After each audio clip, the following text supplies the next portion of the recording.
जय श्रीराम मित्रांनो, मी संतोष सूर्यवंशी आपलं स्वागत करतो आपल्या कृष्णा थडीचा सवंगडी या यूट्यूब चॅनलच्या नवीन व्हिडिओमध्ये। मित्रांनो, कार्तिकी एकादशीच्या मंगल पर्वावर श्री पांडुरंग परमात्मेच्या दर्शनासाठी श्री विठ्ठलधाम म्हणजेच प्रति पंढरपूर आंबेघर या ठिकाणी जाण्याचा योग आला। आंबेघर येथील श्री विठ्ठलधाम नावाची जी वारकरी संप्रदाय प्रशिक्षण संस्था आहे, या संस्थेमध्ये अतिशय दैदिप्यमान अशा कार्यक्रमांचे आयोजन कार्तिकी एकादशी निमित्त करण्यात आले होते।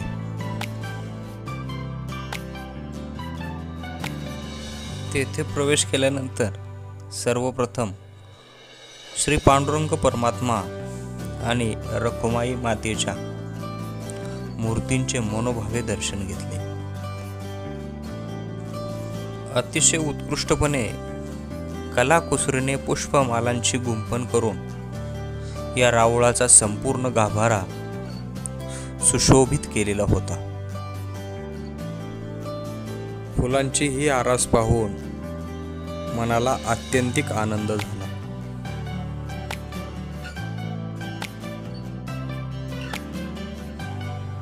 दर्शन घेऊन आम्ही मुख्य मंडपामध्ये आलो।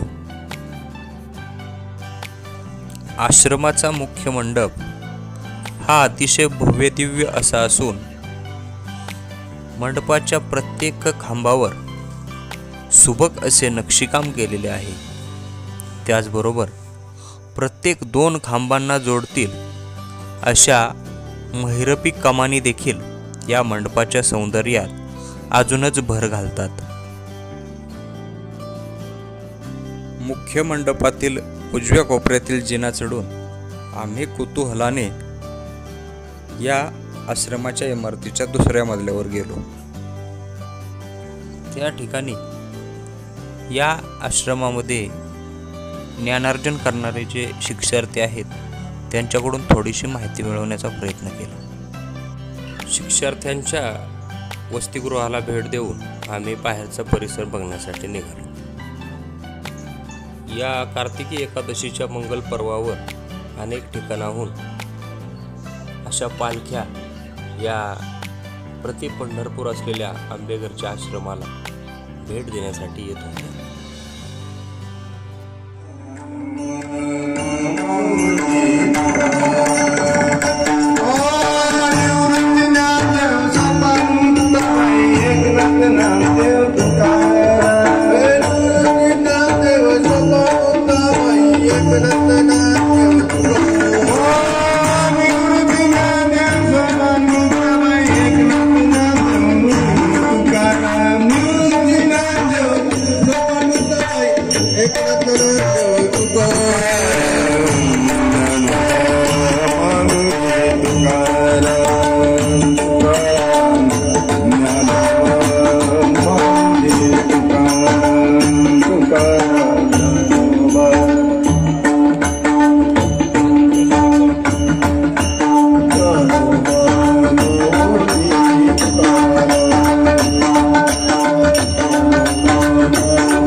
महाराष्ट्रातील अनेक प्रतिभासंपन्न वारकरी कलाकार, गायन वादनात निपुण असणारे सांप्रदायिक वैभव या एकादशीच्या मंगल पर्वावर आंबेघर येथे एकवटलेले होते.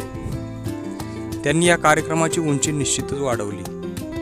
दर्शनात आलेल्या भाविकांसाठी फराळाची उत्तम व्यवस्था संयोजकांनी केलेली होतीच. आम्ही या फराळाचाही आस्वाद घेऊन यथाशक्ती देणगीच्या रूपाने या संस्थेच्या भावी वाटचालीस शुभेच्छा देऊन वैगावच्या दिशेने परतीच्या प्रवासाला सुरुवात केली. आषाढी एकादशी आणि कार्तिकी एकादशी या दोन्ही मंगल तिथींचे वैष्णवांच्या किंवा वारकऱ्यांच्या जीवनात अनन्यसाधारण महत्त्व आहेच. अगदी तसेच महत्त्व आपल्या भातशेती करणारे शेतकरी बांधवांच्या जीवनातही या दोन तिथींचे अनन्यसाधारण महत्त्व आहे. कारण दोन्ही एकादशींच्या दरम्यान या भाताच्या पिकाला खऱ्या अर्थानं परिपक्वता प्राप्त होत असते. भात लावणीच्या हातघाईच्या वेळी आषाढी एकादशी येत असते आणि भात कापणीच्या वेळी कार्तिकी एकादशी येत असते.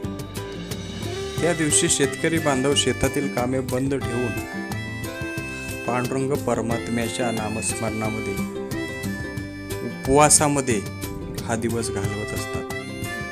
म्हणजे या एकादशींच्या निमित्ताने परमेश्वरानेच वर्षभर आपल्या शेतात काबाड कष्ट करणाऱ्यांसाठी सुट्टीची व्यवस्था करून ठेवली असं म्हटलं तरी वावगं ठरणार नाही.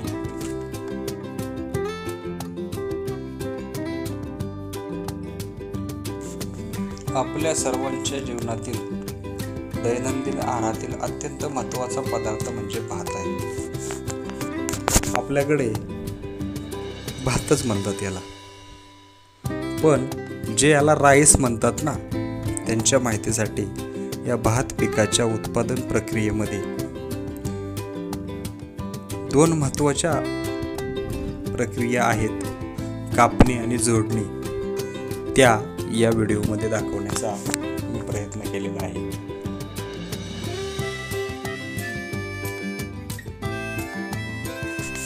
व्हिडिओ शेवटपर्यंत पाहिल्याबद्दल धन्यवाद. व्हिडिओ आवडल्यास लाईक करा, शेअर करा. त्याचबरोबर आपण जर या चॅनलवर नवीन असाल तर आपल्या चॅनलला सबस्क्राईब करायला विसरू नका. आणि हो, जर कोणाला व्हिडिओमध्ये काही दुरुस्ती सुचवायची असेल तर ती कमेंट बॉक्समध्ये नक्की सुचवत चला. आपल्या चॅनलला सपोर्ट करत चला. जय श्रीराम.